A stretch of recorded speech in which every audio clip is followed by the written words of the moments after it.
Miranda stood on the island gazing out to sea, where a wild storm was raging. The wind whipped the waves into a frenzy. In the distance, she heard desperate shouts. A ship was being driven onto the rocks. She ran to find her father, Prospero, the magician. "Please, calm the storm," she begged. "There is a ship out there with people on it." "They won't be hurt," promised Prospero. Lowering his magic staff, he looked at Miranda. "I called up the storm for you. If only you knew." "Knew what?" asked Miranda. "You are too young to remember, but I was once a prince and the Duke of Milan, and you were a princess." "Oh," gasped Miranda. "But then, how did we come to this island?" "My brother Antonio made a plot with King Alonso of Naples. With the king's help, Antonio stole my dukedom and tried to drown us. Luckily, my old friend Gonzalo helped us escape on a boat, and after many days at sea, we drifted here." "But then, why did you create the storm?" asked Miranda. "To bring my old enemies here, and to mend our fortunes," said Prospero. "But enough talk." Prospero didn't want Miranda to know everything just yet. He waved his hand, and her eyes closed slowly. Prospero gripped his staff and called his fairy servant. "Ariel, have you done all that I have asked?" "Yes," answered Ariel. "The castaways are spread throughout the island. The king and his followers are in one part, and the servants in another. Prince Ferdinand is alone on the shore." "And the ship?" asked Prospero. "It's moored on a secret bay with the sailors asleep on board." "Good," said Prospero. "Soon I will set you free. But first, I have a few tasks for you."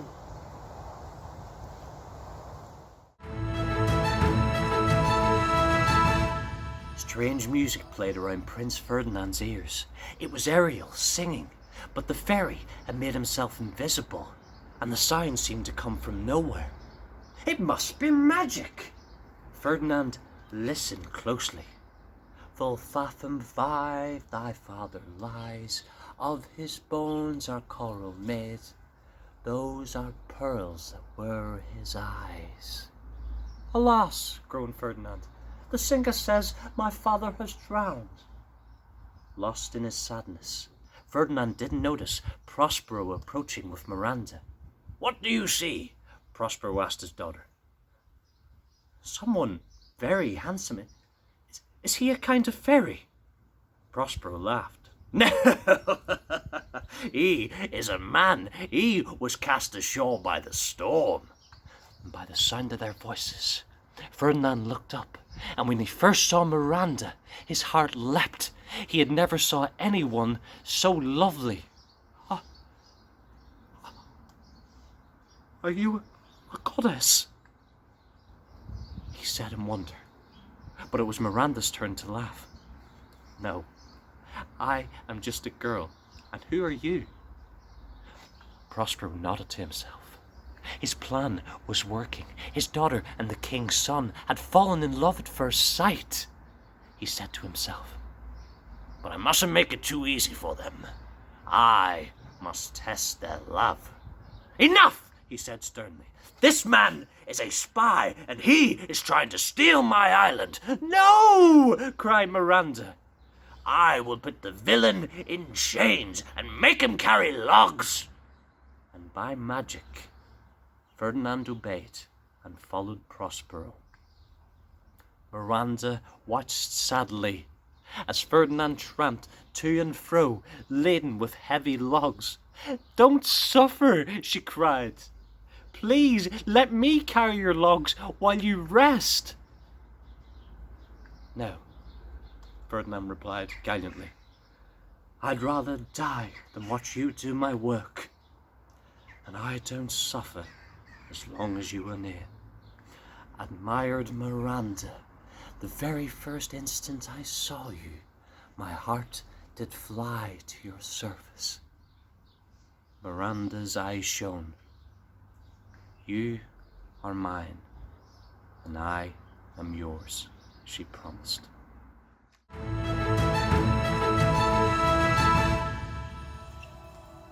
Down on the beach, a huge scowling man was collecting driftwood. Caliban, another servant of Prospero, was gathering fuel for their fire. I wish Prospero would have never come here. I used to be king of this island, and now I have to do what he says, or otherwise he sends fairies to pinch me. He heard footsteps. Uh-oh, here comes one now. He dropped flat on his face and hid underneath his cloak. But Caliban was wrong. It wasn't a fairy, but a castaway from the ship. Trinquilo, the king's jester. He examined the cloak. Oh, what's this? Man or fish? He looked underneath the cloak, and his nose wrinkled in disgust. Poor, smells like fish. Aha! Maybe it's an islander who's been struck by lightning. I better take shelter. And Trinquilo hid underneath the cloak as well. As soon as Trinquilo vanished, another castaway arrived. Stefano, the king's butler. He sang merrily and carried a bottle. He examined the cloak. What's this? A monster with 4 legs? Caliban thought the newcomer was a fairy. Please, don't hurt me.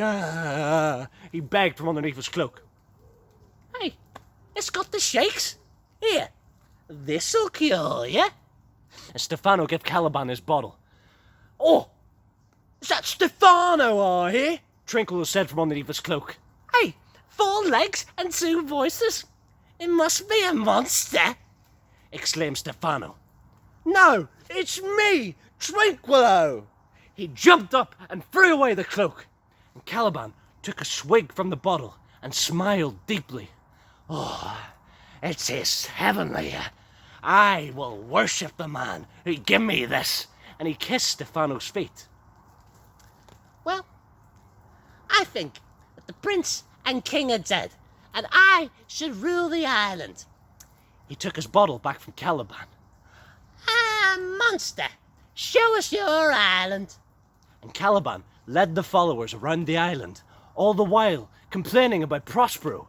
But the grumpy servant had no idea that Ariel was listening to every word. Prospero used magic to steal my island. I wish you would rule this island. I wish you would knock him on the head and rule the island, Caliban told Stefano. Monster, I will, Stefano promised airily. I'd better put a stop to this, Ariel thought. He led the followers away with a humming song. Oh, what's that? Trinquilo said. Oh, come, let's follow the sound, Caliban said, bewitched. The isle is full of sweet airs and noises and sounds to give to light and to harm not.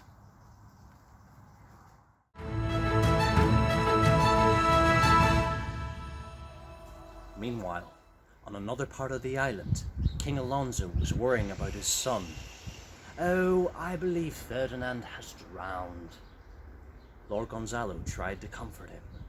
Oh, I saw the prince swimming. He must have come ashore. The king shook his head sadly.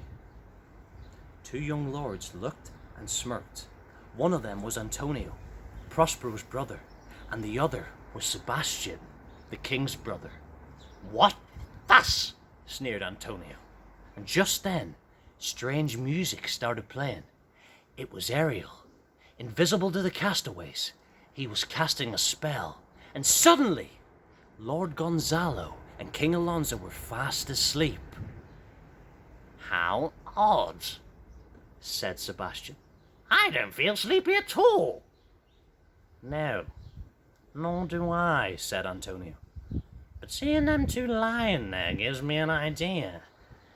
With Ferdinand gone, and you are the prince's heir, if something were to happen to him... Sebastian grinned eagerly.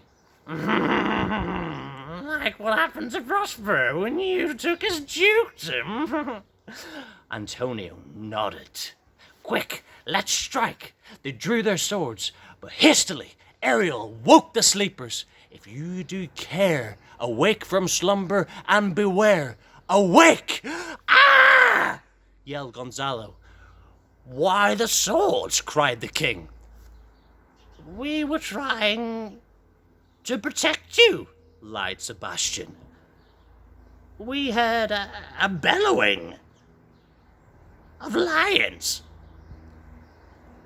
A lot of lions, said Antonio. Didn't you hear them? Oh, something strange woke me up. We must be more careful from now on, said Gonzalo. Let's find my son, said the king, refreshed by his sleep. As the four men walked away, Ariel watched and flew off to tell Prospero what he had done.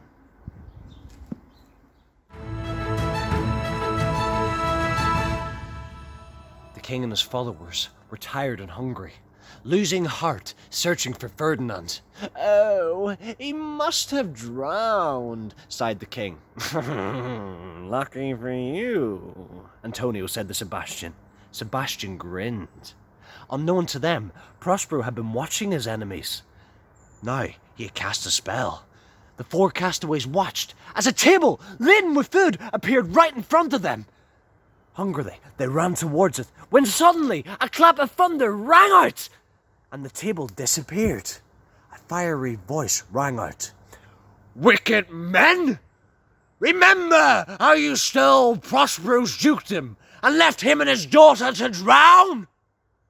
Now, you are castaways here, and the sea has your loved ones. This is your punishment! Sebastian and Antonio reached for their swords, but found they could not lift their blades. The king stood, wild-eyed with grief. You can see the guilt written all over their faces, thought Gonzalo closely. At the same time as his father was weeping, Ferdinand was as happy as he had ever been. Prospero had reappeared and granted him permission to marry Miranda. I had to test your love, Prospero explained. You passed the test and won my daughter, so be glad. Ferdinand clasped Miranda's hands in joy while Prospero called Ariel. Bring us a show to celebrate the occasion, he whispered to the fairy. Ariel nodded and began to conjure up a vision of three goddesses. Miranda and Ferdinand watched as the goddesses sang about rich harvests and happy marriages. They blessed the happy couple before melting back into the air. Hourly joys be still upon you. Let us sing our blessings on you. This is paradise, sighed Ferdinand happily. But I nearly forgot, muttered Prospero, frowning. There's still Caliban to worry about. He and his friends would have me gone like a vision. And suddenly, the magician looked tired and old. Are you all right, father? Exclaimed Miranda. I must take a walk, insisted Prospero. Ariel, come with me. Making themselves invisible, Prospero and Ariel went to find the plotters, who were wading through a marsh and squabbling. We should have never followed that music, groaned Stefano. Now I've dropped my bottle. Hush, whispered Caliban. We're nearly at Prospero's hut. Stefano gave a drunken grin. Ariel hummed a spell, and a string of fresh gleaming clothes appeared on the trees. Trinculo and Stefano tried them on. And no, moaned Caliban. You're wasting time. Ariel hummed a little louder, and suddenly the air filled with the cries of hunting dogs. The three plotters dropped everything and fled. Now all my enemies are at my mercy, said Prospero. My work is nearly done. Your spells have filled Alonso and Antonio with sadness and regret. Ariel told his master. "You'll feel sorry for them when you see them." "I will not harm them," promised Prospero. "Bring them all to me." Ariel nodded and flew away.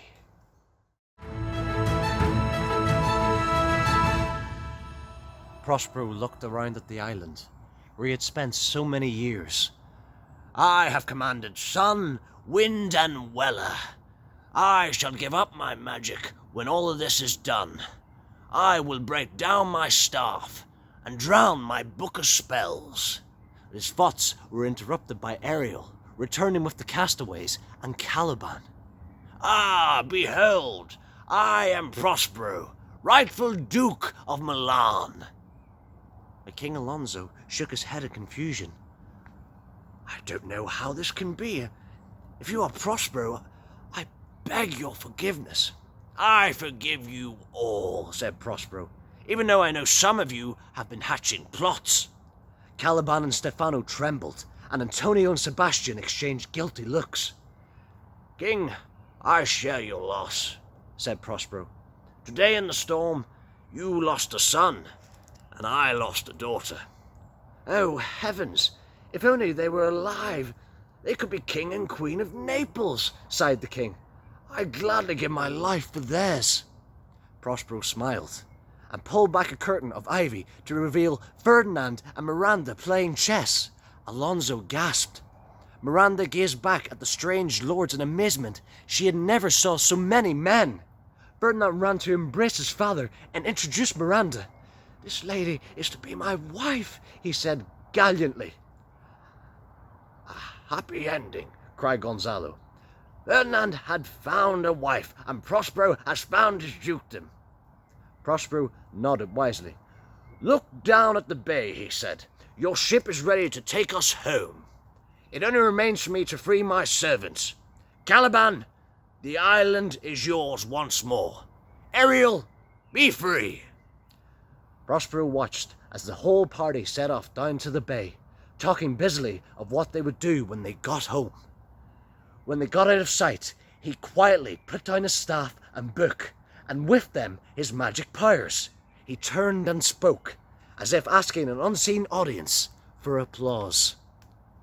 "Now my charms are overthrown, and what strength I have's my own. Let me not dwell in this bare island by your spell, but release me from my bands with the help of your good hands." Then, with a bow, he followed the others down to the ship.